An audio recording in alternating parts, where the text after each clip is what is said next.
Good Tuesday morning, beloved. It is Tuesday, August 11th, 2020. The sun rose just a little while ago, and so I wanted to reach out to you this morning. And some of you have heard the good news that the bishop and the cabinet and the COVID-19 task force has permitted outdoor gatherings. I want to encourage all of us to remember that we are a circuit, and that I will be reaching out to Joppa and Cedar Grove to see how we can find creative ways of gathering outside. And of course, everyone is welcome to gather at Shiloh as well. So keep those two churches, keep our sister churches in prayer. They are the beloved that we join with as a circuit, and remember them as we continue on.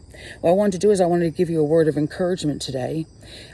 Out of Jeremiah 29, I'm going to read from 10 through 15.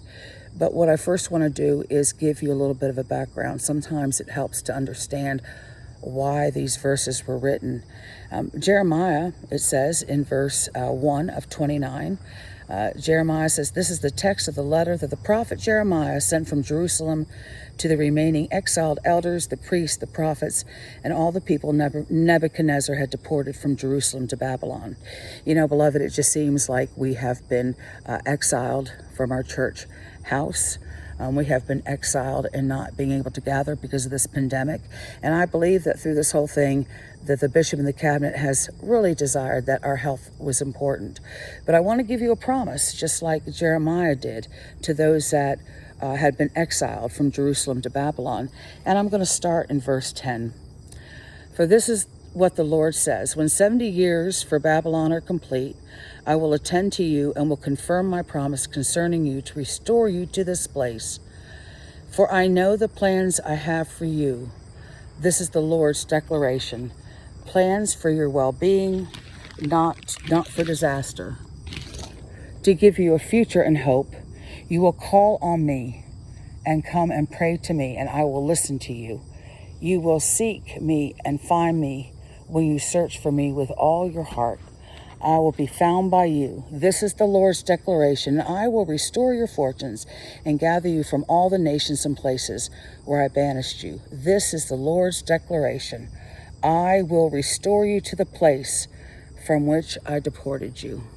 So, beloved, be encouraged today. Maybe someday we won't have to wear these masks. But I encourage you today that our time is coming. We're going to be able to gather again. It may never be it's going to be a new norm. I don't know that we'll ever be able to gather the way we did, or society will come back to the way it is. But whatever it is, God has always promised all through the generations that there will be a new day, there will be a new way, that God is always faithful to restore those things that we hold so dear to our hearts. So as we go on today, remember each other in prayer. As always, love each other a little tighter, hug each other a little more. Remember, Papa John Wesley said that we must do all the good that we can do when we can do it. Stay in love with God, keep in prayer, and we will continue on. I hope to see y'all soon. Bye. Love ya.